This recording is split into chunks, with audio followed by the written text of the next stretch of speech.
Okay, hey everyone. I'm just showing you just like a small little video of how I mold my little babies.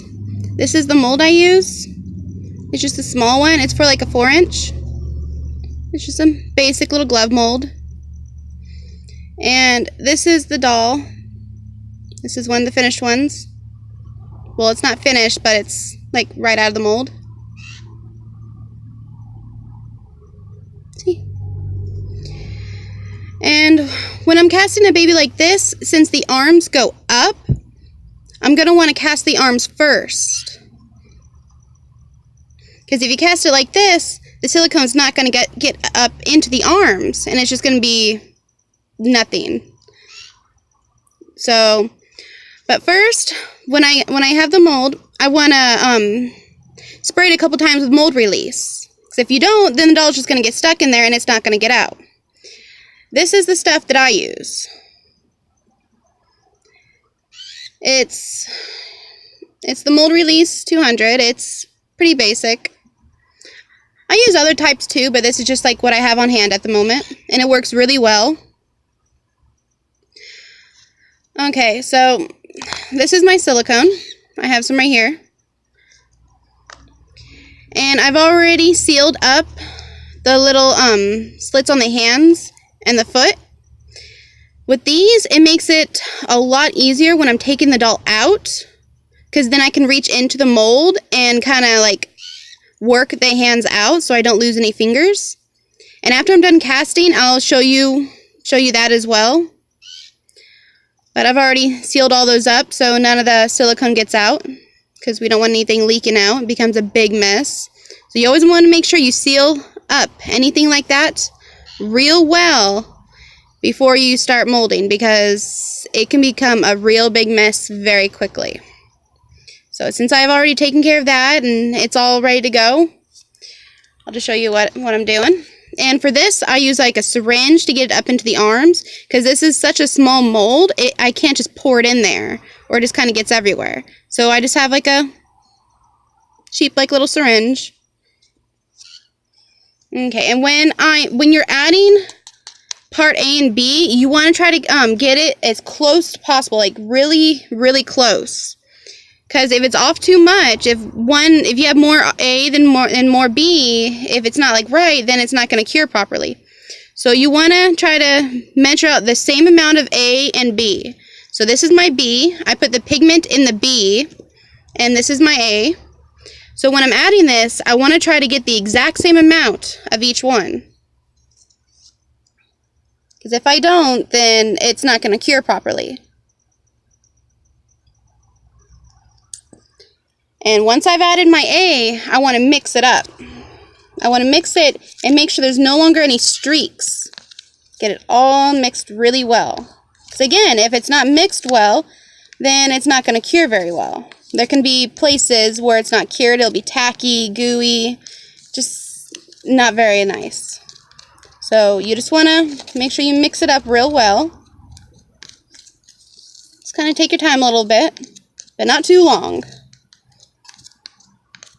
But you don't want to rush it too bad either, because then you'll just get way too many air bubbles in there.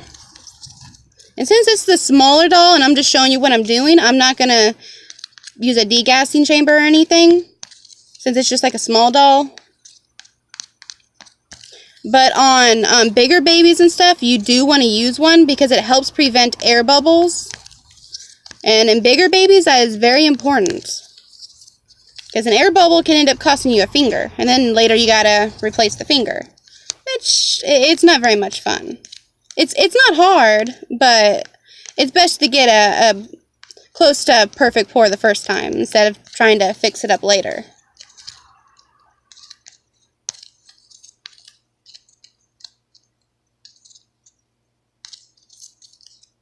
And you want to make sure you scrape all the sides and the bottom. Try to get every little bit in there.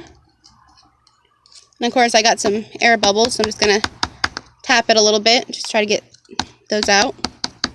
Because normally you would use like a degassing chamber or something if you wanted to avoid the air bubbles. But I'm not going to do that right now.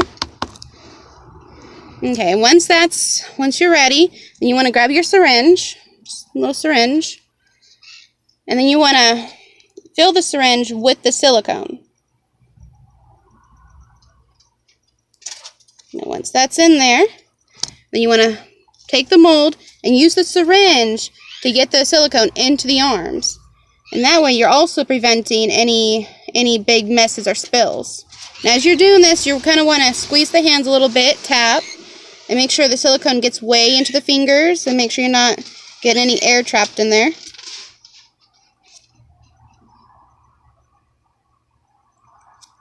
So just kind of work it a little bit.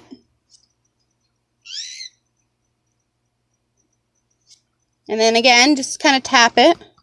You see I'm just getting the silicone into the arms. You can see it in there a little bit. And then just kind of tap it a little bit. Get out any air that's kind of trapped in the fingers. You can also squeeze the hands a little bit, but you don't want to squeeze too hard because you could end up popping one of those seams, and then silicone will just, again, go everywhere.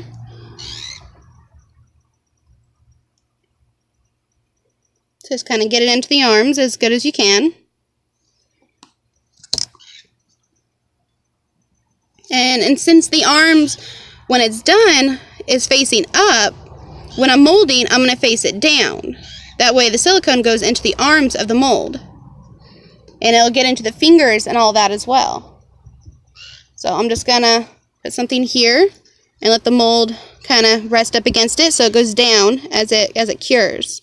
And it'll go into the fingers, which is very important. And just kind of check it again, make sure it's full all the way to the top. And then I'm just going to let it sit for like this for a little while. And I'm going to use some of this extra silicone that I mixed up but didn't go into the arms to do the rest of the seam down the back. You see there's a seam down the back. See where it opens up? Once it sets a little bit, I'm going to use the rest of this to do that seam.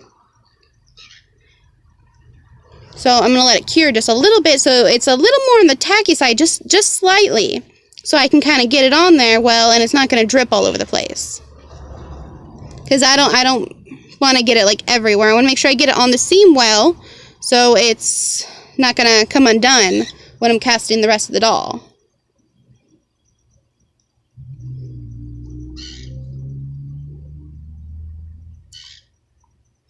And it is going to drip out down here a little bit, but don't worry, it's going to do that. It's like the extra silicone that's just kind of dripping out. It's not a big deal,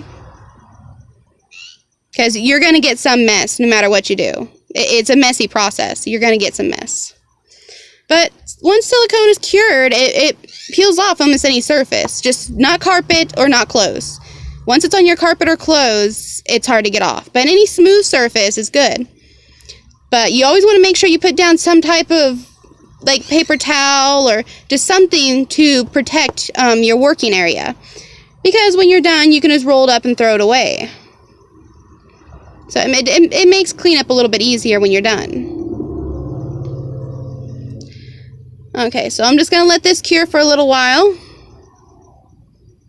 Since it's kind of warm today, though, it shouldn't take too long. But when it's cured, I'll come back. And I'm going to do this seam first before. So once that seam is done, then I'll come back and I'll show you how I do the rest of the doll. But I'll explain like how I did the seam and all that again, just so everyone gets it. But if you have any questions or anything, just leave me a message. I'll get back to it as soon as I can. Okay, so, okay, bye.